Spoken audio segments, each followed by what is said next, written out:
И седницата на собранието ќе течеше како што треба, доколку и господинот Трајко Велјановски не беше дел од таа изјава која што наговестуваше дека граѓаните на Република Македонија требале да се изјаснат за унитарна, а не за федерална Република Македонија. И во таа насока, свесното кршење на деловникот и свесното кршење на сите одредби од деловникот и уставот на Република Македонија од страна на председавачот на собранието е свесно воведување и продолжување на пропаганда изборна на ВМРО ДПМН.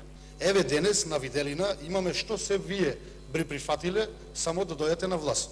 И се согласувам дека оваа седница не е тековна заради тоа што досега никогаш немало вакви подметнувања постизборни. Овдека пишува дека службениот премиерски телефон кој што го плаќа владата на Република Македонија во периодот од 1 март до 1 април 2017 година, значи сега откако почнавме, е направена сметка од над 184.000 денари за роаминг.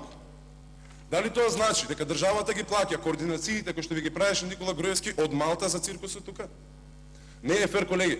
Многу пари ја чиниме оваа држава. Секој ден ова чини 20.000 евра.